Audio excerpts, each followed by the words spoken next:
Hello and welcome back. Russell Crowe has established himself as one of the most adaptable, prolific, and talented performers of the past 30 years, with the release of both Kraven the Hunter and Gladiator 2 imminent. In A Beautiful Mind, he portrayed a bright man suffering from insanity. And in Master and Commander, Far Side of the World, he was the charismatic captain of an English ship sailing the high seas in the 18th century. However, in some of his other performances, the physicality he lends to a character to make him so convincing has also led to the actor suffering from a long list of on-set injuries that still trouble Crowe today.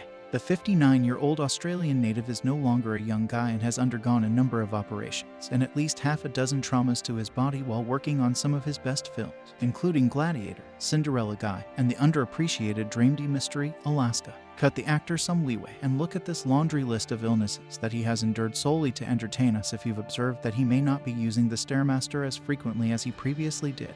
Alternatively, as Maximus Decimus Meridius may pleadingly ask, are you not entertained?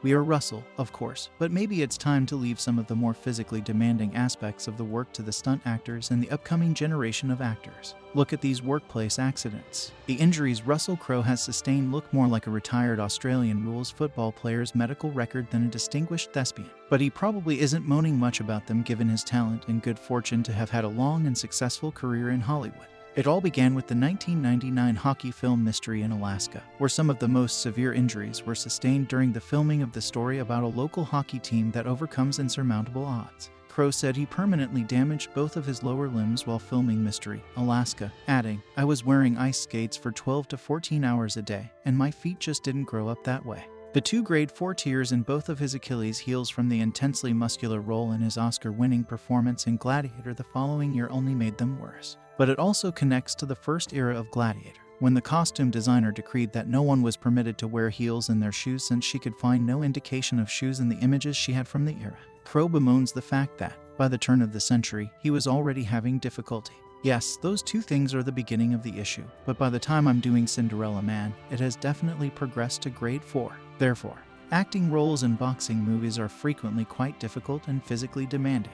Consider the iconic Robert De Niro, who put on almost 60 pounds to play Jake LaMotta, the 1980 middleweight world champion, in the Martin Scorsese's masterpiece Raging Bull. It is one of the most admired character commitments in movie history. Russell Crowe didn't necessarily do anything particularly dramatic, but for a man who was already in his early 40s during the Cinderella Man filming in 2005, it doesn't take much to get robbed. This time, as noted in the same Vulture article, the heavyweight champion James J. Braddock's feet, notably his toes, took the brunt of the punishment.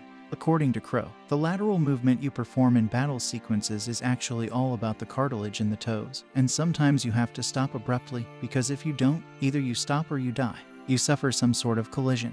Thus, that is where that one originates. Although they may not be the most attractive of wounds, it is obvious that Crowe's physical illnesses are beginning to mount, and we are still only a little over halfway through his wonderful, though painful, career in movies. This time, as noted in the same Vulture article, the heavyweight champion James J. Braddock's feet, notably his toes, took the brunt of the punishment. According to Crowe, the lateral movement you perform in battle sequences is actually all about the cartilage in the toes, and sometimes you have to stop abruptly because if you don't, either you stop or you die. You suffer some sort of collision. Thus, that is where that one originates. Although they may not be the most attractive of wounds, it is obvious that Crowe's physical illnesses are beginning to mount, and we are still only a little over halfway through his wonderful, though painful, career in movies. I landed flat-footed on the rock-solid dirt. It was awful. It appears very obvious that after suffering some significant wounds, it becomes increasingly simple to develop new issues in other body areas. Why do you still perform these kinds of stunts when you are aware that your health has been harmed by earlier on-set accidents?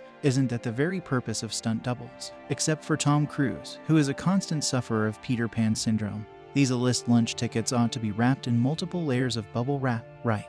Perhaps it's a macho thing. We feel bad for Russell, though, and we're starting to wonder how he manages to walk at all, much less without a noticeable limp. Remember those famous Colosseum moments from Gladiator where the huge, ferocious tigers almost bit Maximus's hide? Those scenes turned out to be just as dangerous as they had been portrayed on TV. In a piece for Esquire, renowned director Ridley Scott described how terrifying it was on the set, saying, Russell said, okay, release them. And when Russell would fall back, the tiger would come out of the hole and Russell would roll out of the way. And he said, fuck me, that was close. Some of the shots were done without the use of CGI. We were there as well, Russell. I responded, hey, I was about 4 feet tall. and you were around 2 feet. Although this is more of a story than an injury, we felt it was important to mention how close the actor was to passing away while he was suffering from such a long list of wounds. Crowe also underwent 2 distinct surgeries on his left shoulder. The first one was useless because it was done to prepare for a part that he didn't even play. The first procedure was something that occurred during pre-production on a movie that I ultimately decided against making.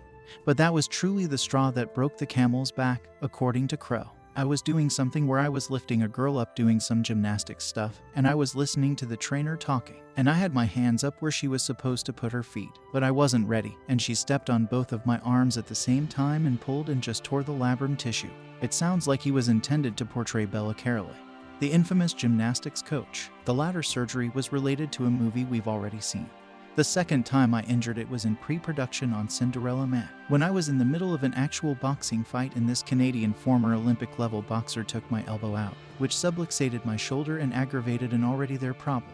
So if you observe Russell developing some love handles in subsequent movies, consider the possibility that he may not be able to fight the Battle of the Bulge as valiantly as the rest of us since he is so physically damaged. Thanks for watching. For more videos like this and subscribe to our channel.